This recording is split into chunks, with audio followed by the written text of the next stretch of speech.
à tous, merci d'être venus. Je suis là pour vous présenter un atelier sur le thème « Mieux consommer ». L'idée, c'est de changer ses habitudes alimentaires, et cela en vue de réduire la production de déchets. Pour cela, il faut y aller progressivement. C'est pour cela que nous avons préparé pour vous aujourd'hui un dépliant sur le thème « Mieux consommer, oui, mais comment ?» Donc, pour ceux qui sont déjà venus sur le stand, ils l'ont déjà eu. Mais sinon, les autres, vous pouvez en prendre connaissance. Donc en fait, ce qu'on vous invite à faire, c'est de trouver votre équilibre alimentaire. C'est-à-dire qu'on va vous aider à définir comment fixer des objectifs pour les semaines à venir. Donc quand je dis « nous » ou « on », c'est parce que je fais partie d'une association, Le Goût du Simple, dont l'objet est de promouvoir l'alimentation saine. Donc nous avons 2 dépliants à disposition sur notre stand. Un sur la question du changement des habitudes alimentaires de manière plus globale. C'est celui qui s'appelle « Par où commencer pour changer ses habitudes alimentaires ?» Donc je peux vous le faire passer aussi, parce que j'ai un fabuleux assistant. Et l'autre, du coup, que j'ai fait passer juste avant sur le thème « Mieux consommer, oui, mais comment ?» qu'on a préparé spécialement pour les journées des déchets. Donc l'atelier va se dérouler en 4 parties. D'abord, je vais vous donner des explications sur la démarche globale du changement des habitudes alimentaires. Ensuite, je vais vous expliquer un peu mon expérience pour que vous compreniez comment je suis arrivée là aujourd'hui. Dans la 3e partie, je vais vous présenter un outil pour se réapproprier son alimentation. Et dans la dernière partie, c'est vous qui allez travailler. C'est un travail en groupe pour s'approprier l'outil. Donc les 3 premières parties, en gros, ça dure 20 minutes, donc c'est pas trop long. Et ensuite, selon le temps que vous pouvez dédier, la 4e partie, on fera 10, 15 ou 20 minutes. D'abord, je vais commencer par des explications sur la démarche globale. L'objectif de l'atelier, c'est de savoir comment réduire sa production de déchets par l'alimentation. Donc pour moi, cela passe par une cuisine à base d'aliments bruts et peu transformés, avec des aliments locaux et de saison. C'est-à-dire qu'on va prendre des aliments le plus bruts possible et on va éviter les produits transformés ou industriels. Donc est-ce que vous savez pourquoi? Quel est le lien avec la production de déchets? Ce matin, on a eu quelques personnes qui ont participé. Pourquoi le fait de consommer des aliments plus bruts et moins transformés, ça va permettre de réduire la production de déchets? Je ne sais pas si vous avez des idées parce que... Non? Donc, pour ceux qui ont écouté ce matin, le lien le plus évident, c'est que cela va permettre de réduire les emballages. Après, comme le disait ce matin Flore, c'est que également quand on achète un produit emballé industriel, au niveau de la production de déchets, il n'y a pas juste les emballages, il y a aussi tout le processus de fabrication qui fait que parfois on produit des déchets à différentes étapes de production. Donc par exemple, pour réduire sa production de déchets, on va acheter des carottes sur le marché et les râper soi-même, plutôt qu'acheter des carottes râpées et emballées. Donc consommer de saison, c'est important parce qu'on n'a pas besoin de se demander comment on va conserver les aliments, et donc pas de production de déchets inutiles. Autre point important, réduire sa production de déchets, ça passe aussi par la réduction du gaspillage alimentaire. Donc si vous savez comment récupérer vos restes, comment cuisiner intelligemment sans avoir de restes, c'est évident que vous allez produire moins de déchets. Et dernier point, une solution pour produire moins de déchets, c'est de faire le choix du vrac et de savoir le conserver dans le temps, pour éviter que les produits stockés dans les placards ne s'abîment. Donc on va revenir là-dessus plus tard. Vous retrouvez ces 4 types d'objectifs dans le dépliant sur Mieux consommer, oui, mais comment. Pour l'instant, je vais me présenter plus en détail pour que vous compreniez mon cheminement. Donc je suis Flora Laurent, j'habite à Cré depuis 2 ans et demi et j'ai créé un blog il y a 10 ans sur le thème de l'alimentation saine, Le Goût du Simple. Ma formation de base, c'est une école de commerce, l'EM Lyon. J'ai été diplômée en 2008, puis ensuite j'ai travaillé quelques années dans la finance. Ensuite, j'ai eu des enfants et j'ai été en arrêt maladie un certain temps du fait d'un épuisement professionnel. Si j'ai réussi à me sentir mieux, c'est pour 2 raisons principales. C'est surtout grâce à un changement d'alimentation et également par la pratique régulière de la méditation, c'est-à-dire des techniques apportées par un maître venu du Sri Lanka. Donc pendant quelques années, j'ai suivi des cours de cuisine macrobiotique. La macrobiotique, en 2 mots, c'est basé sur des recettes à tendance végétalienne, mais avec le souci de renforcer son état de santé en premier plan. Donc j'ai donc décidé de changer mon alimentation et je ne savais pas par où commencer. La macrobiotique, il faut savoir que c'est avant tout basé sur l'équilibre dans l'assiette, c'est-à-dire qu'on va rechercher avant tout comment mieux manger et cela pour se sentir mieux. Donc ce qui est présenté ici, c'est ce que vous trouvez au début du dépliant, par où commencer pour changer vos habitudes alimentaires. Donc pour se sentir mieux, on va consommer en priorité des céréales complètes, des légumes cuits et fermentés et des légumineuses. Le sucre raffiné, il est évité. Les desserts sont plutôt à base de fruits comme les pommes, les poires ou les fruits secs. Et on va également utiliser de manière ponctuelle des produits sucrants, mais moins raffinés que le sucre, et avec un index glycémique peu élevé. Donc par exemple, ça peut être le sucre de coco ou le xylitol de bouleau, qui ont un index glycémique très faible. Donc sur notre stand cet après-midi, on avait préparé un gâteau aux pommes sans sucre, donc qui était très peu sucré parce qu'il y avait uniquement des pommes, et des cookies qui étaient par contre beaucoup plus sucrés puisqu'on avait mis du sucre de coco et qu'on y est allé un peu fort sur le sucre de coco parce qu'on avait peur que sinon vous n'aimiez pas les cookies. Mais demain, on va faire des cookies un tout petit peu moins sucrés pour voir si ça vous plaît quand même. Donc pour en revenir à l'équilibre dans l'assiette, les céréales complètes, les légumes cuits et les légumineuses sont rassasiants. Ils sont riches en glucides complexes et en protéines végétales. Dans la médecine chinoise, ils sont reliés à l'énergie terre. C'est ce type d'aliment qui doit être prédominant dans la composition d'un repas. C'est d'ailleurs la même base alimentaire que l'on retrouve dans différentes cultures. Donc dans le dépliant sur les habitudes alimentaires, vous trouverez comment mieux consommer en 10 points. Je ne vais pas le détailler maintenant, sinon ce sera trop long. Et au dos, vous avez une synthèse des 5 saisons et des manières de cuisiner en cohérence avec les 5 saisons. Ceci est inspiré de la théorie des 5 éléments dans l'alimentation macrobiotique. Donc on va passer à la deuxième partie, mon expérience. Donc pour en revenir à mon expérience, cette manière de s'alimenter m'a permis de renforcer ma santé, mais ça a pris du temps. Donc entre-temps, j'ai été mise au placard dans mon métier, étant incapable de faire de gros horaires comme avant. Dans la même période, les périodes qui m'ont enseigné la macrobiotique m'ont annoncé qu'elles voulaient prendre leur retraite et céder leur commerce de vente de produits. Comme c'était grâce à cette méthode que je me sentais mieux et que j'avais envie de me reconvertir, j'ai essayé de saisir cette opportunité pour reprendre leur magasin macrobiotique et le transformer en espace de restauration rapide, parce que la simple vente de produits n'était pas assez rentable. Donc j'ai donc décidé de passer mon CAP cuisine en 2016 et suivi plusieurs formations en cuisine. J'ai essayé de trouver des associés ou investisseurs privés, mais je n'ai pas trouvé. Finalement, je n'ai pas trouvé de financement suffisant auprès de ma banque. Donc, entre-temps, depuis 2015, je donnais régulièrement des cours de cuisine dans un local situé juste à côté de la boutique à revendre. Début 2019, les dirigeants de l'association m'ont dit que ma manière d'enseigner ne leur convenait pas tout à fait. Les cours de cuisine se passaient bien, mais ils ne voulaient pas que je distribue trop d'informations aux participants de peur de les induire en erreur. Ils auraient préféré que je pousse plutôt les participants à lire les livres, mais moi j'avais remarqué que beaucoup de personnes n'avaient pas le courage de lire les livres, et donc je pensais bien faire en construisant des supports synthétiques. C'est pour cela qu'aujourd'hui, par exemple, je vous ai préparé 2 dépliants, parce que c'est ma grande passion. Nous avons tergiversé plusieurs fois, puis j'ai fini par lâcher prise, et j'ai cherché d'autres lieux où enseigner comme je le souhaitais. Quand je dis lâcher prise, c'est par rapport à ma volonté de reprendre la boutique. Pour reprendre la boutique, j'avais besoin de m'entendre avec eux parce que les locaux de l'association étaient situés juste à côté.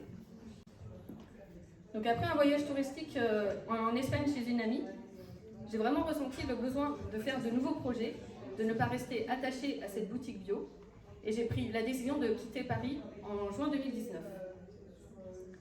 Ce que je voulais, c'était avoir une habitation plus proche de la nature, moins chère que les prix parisiens, et de pouvoir y aller ne serait-ce qu'en vacances.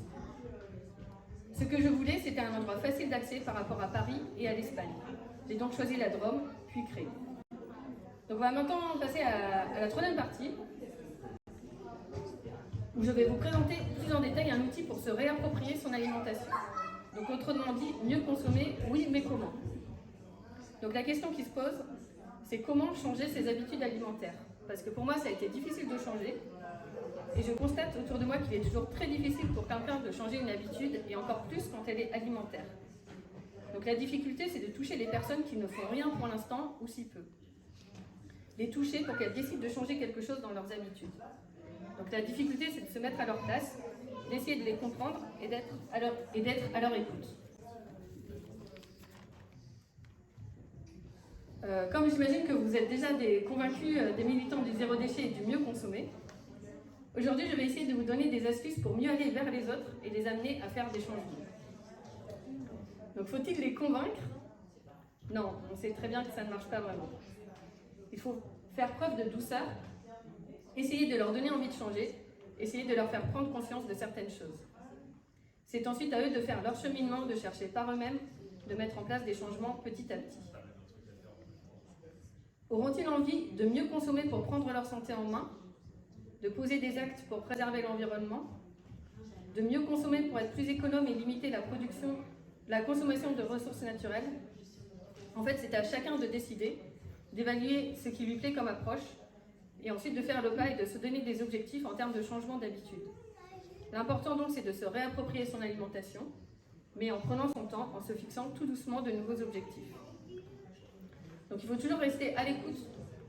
Et je ne dis pas que c'est facile. Moi-même, j'ai toujours tendance à vouloir convaincre l'autre, parce que c'est comme cela que j'ai été éduquée et formée. Par exemple, mes professeurs d'école de commerce ne m'ont pas vraiment parlé de l'approche communicante, comme on l'appelle aujourd'hui, c'est-à-dire quand on est un bon communicant, c'est qu'en fait on écoute d'abord le besoin de l'autre avant de lui expliquer ce qu'on connaît sur le sujet.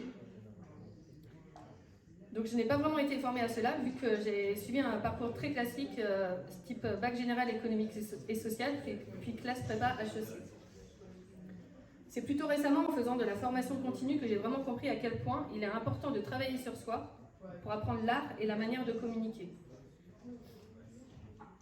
En école de commerce, la plupart des professeurs de marketing étaient davantage tournés vers le marketing de grande consommation, ou bien l'art de présenter un produit de manière convaincante. Leur problème, c'était surtout de se demander comment capter l'intérêt du consommateur pour le faire consommer.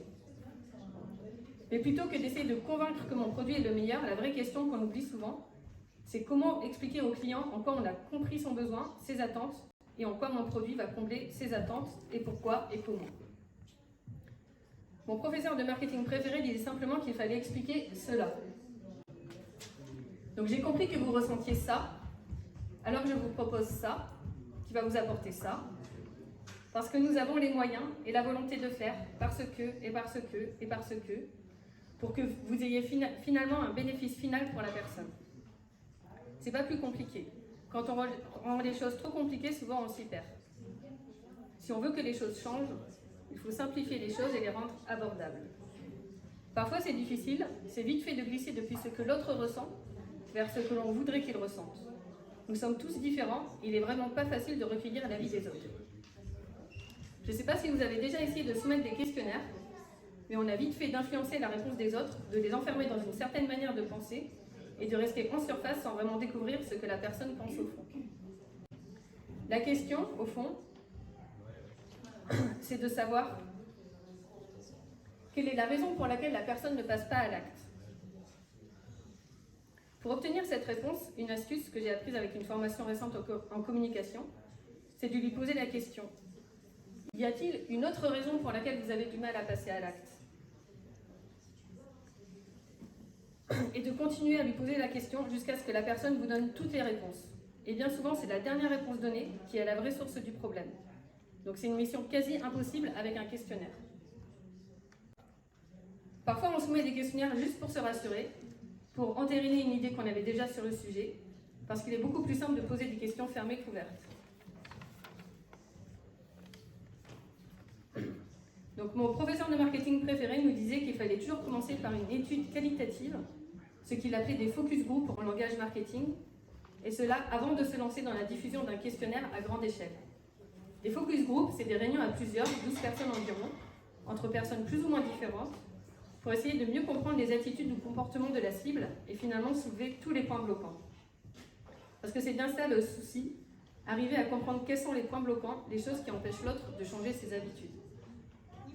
Donc c'est un peu ce que je vous invite à faire avec le dépliant, qui s'appelle Mieux consommer, oui mieux comment, dans lequel on a identifié 4 catégories d'objectifs, mais ensuite c'est à chacun de personnifier son dépliant en le remplissant avec des objectifs pour les semaines à venir.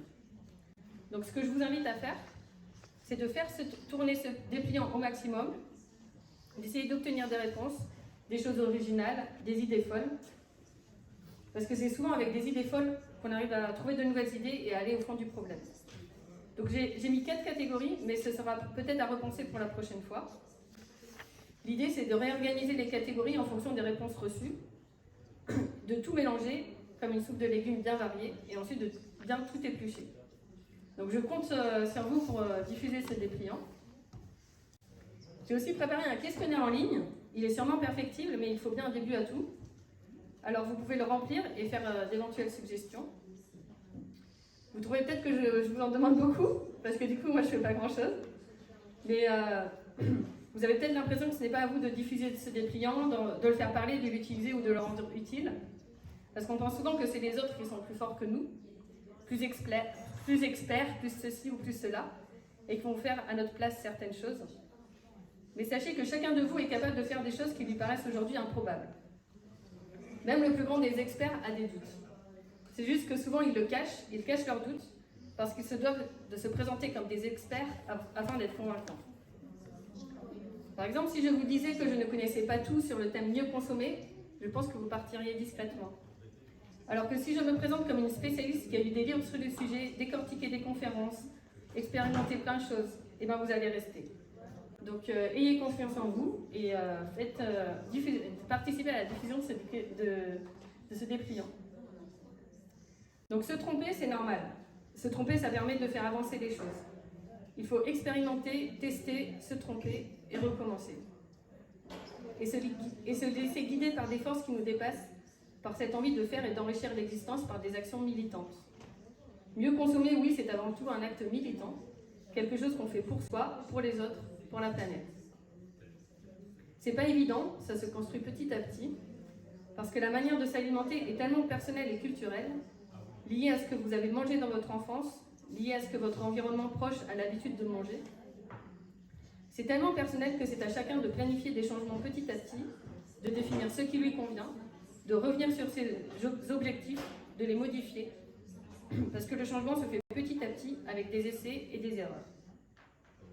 Donc je vous propose dans le dépliant de planifier des changements pour les semaines à venir, parce qu'il paraît que tant qu'il n'est pas planifié, un changement est difficile à réaliser vraiment. Et cela pour les semaines à venir, parce que l'équilibre alimentaire ne se fait pas sur un repas, ni une journée, mais sur plusieurs jours. Donc maintenant, ce que je vous propose, c'est de prendre connaissance du dépliant plus en détail pendant 5 minutes, et ensuite je vais faire des petits groupes pour que pendant 10 minutes, vous essayez de trouver le maximum d'objectifs à vous fixer pour les semaines à venir. Et ensuite, on va essayer de tout regrouper et éventuellement de changer les titres des 4 catégories si vous trouvez des idées auxquelles je n'avais pas pensé. Voilà. Donc, je ne sais pas qui veut faire des petits groupes de travail. Autour de la table qui est là, peut-être. Un petit groupe.